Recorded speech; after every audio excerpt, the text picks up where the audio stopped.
नाज़रीन, महारंग बलोच ने जज के मुंह पे इस निज़ाम को भी नंगा करके रख दिया है, अदालतों के फैसलों को भी नंगा करके रख दिया है। ये मुख्तसर सा क्लिप बहुत कुछ बता रहा है। एक मुस्कुराती हुई लड़की इस पूरे निज़ाम पे भारी पड़ गई है। आज महारंग बलोच ने अदालत के अंदर क्या बात की, क्या गुफ्तगू की। जज के मुंह पे कह दिया कि मुझे मालूम है कि जो फैसला आपको लिखा हुआ आ चुका है आपने वही सुनाना है, लेकिन फिर भी मेरी बात मुकम्मल सुन लें। इसके बाद महारंग बलोच ने अपनी मुकम्मल बात सुनाई, लेकिन यकीनन फैसला लिखा हुआ आ चुका था, लेकिन महारंग बलोच ने इस निज़ाम को नंगा करके रख दिया है। सामने बैठे जज को भी उनकी असलियत दिखा दी है कि फैसला इंसाफ की बुनियाद पे हो रहा है या लिखा लिखाया फैसला सिर्फ सुनाया जा रहा है। ये वीडियो अफसोसनाक है, इसके अंदर जो कुछ भी है ये हकीकत है, लेकिन बहुत ही अफसोसनाक हकीकत है। हम आपको ये वीडियो दिखाते हैं।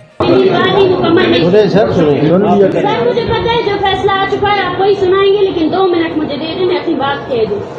तो 10 जून से वकालतनामे साइन नहीं हो रहे, आपको पता है। हम मुख्तलिफ केसेस में हमारी पर FIR है, सिर्फ एक केस में नहीं है, पूरे बलूचिस्तान में, जैसे एक डेरा मुराद में है, गुलजार में है, कराची में, उन सब के लिए वकालतनामा जरूरी है, ये आपको पता है। तो उस पर मैंने जज साहब से कहा, वहाँ पर सुप्रीडेंट जेल जो है कोयटा के, उन्होंने ATC कोर्ट के जज पर हमारे सामने ब्लेम लगाया कि उन्होंने उनको ऑर्डर दिया है कि किसी वकालतनामे पे दस्तखत नहीं करे, जिस पर जज ने बिल्कुल इस चीज को ये कहा कि हम ऐसा कर ही नहीं सकते क्योंकि राइट ऑफ डिफेंस हर किसी का हक है। बिल्कुल जी, मेरी बात अभी तक मेरी बात मुकम्मल नहीं हुई, एक मिनट। तो उसके बाद 10 दिन से हम रिमांड में हैं। सबसे पहली बात, हमने 24 घंटे भूख हड़ताल की क्योंकि हमें हमारे ड्यू राइट्स नहीं मिले।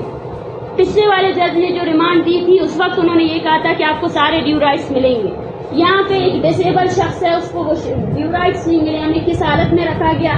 जज के ऑर्डर्स के बावजूद मुझे मेरे फैमिली से नहीं मिलवाया गया, मैं अपनी लीगल टीम से अभी तक नहीं मिली हूँ कि उनको क्या उनके और हमारे दरमियान कोई बातचीत नहीं हुई है। नाज़रीन, ये निज़ाम कहाँ पे पहुँच गया है। अदालतों के फैसले भी इंसाफ की बुनियाद पर नहीं है, अदालतों के फैसले भी लिखे लिखाए आ जाते हैं। जजेस को फैसले पहले से दे दिए जाते हैं और जजेस ने बैठ के सुना देना है। नाज़रीन, इसके ऊपर शाहिद खाकान अब्बासी ने बहुत ही खूबसूरत बात की थी। उनका कहना था कि जब जजेस को देख के फैसले पहले मालूम हो जाए तो ऐसे इंसाफ का क्या करना। नाज़रीन, पाकिस्तान में यही हो रहा है। रियासत किस जानिब जा रही है, अदलो इंसाफ का निज़ाम मफलूज होकर रह चुका है। अदालत में फैसले इंसाफ की बुनियाद पर नहीं बल्कि पर्ची की बुनियाद पर किए जाते हैं। नाज़रीन, इस वीडियो के बारे में कमेंट्स पे अपनी राय का इजहार जरूर कीजिएगा। वीडियो अच्छी लगे तो लाइक भी जरूर कीजिएगा।